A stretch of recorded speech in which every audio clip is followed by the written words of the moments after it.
कमरेला बाळ घेऊन ती म्हणजे वैदिन तुम्हाला सगळ्यांना माहितीच असेल. वैदिन म्हणजे त्या पूर्वीच्या काळातली आपली मिशो आणि मिंत्राची चालती बोलती एक बाईच म्हणता येईल, जिच्याकडे सगळं स्टेशनरीचं सामान असायचं. आणि ती कसं विकायची? सुया गे, पिण्या गे, कवण्या गे, ह्यांदीला आरसा गे, टकलीला बक्काल गे, तुझ्या म्हातारला खेळायला खुळखुळा गे दादा.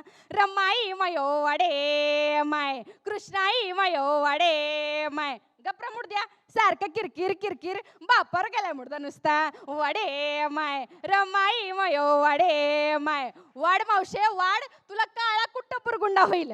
असला बुरगुंडा होईल की दिवसा सुद्धा बॅटरी लावून हुडकावं लागेल. तेव्हा कुठं दाटन डोळा चमकतेल. वाडे माय. वाडा की दादा, अहो तुम्हाला बी बुरगुंडा होईल. हा बापरे. का हो? बुरगुंडा म्हणजे काय वाटलं रे तुम्हाला? मला आधीच 2 आहेत, बाकी नको आता.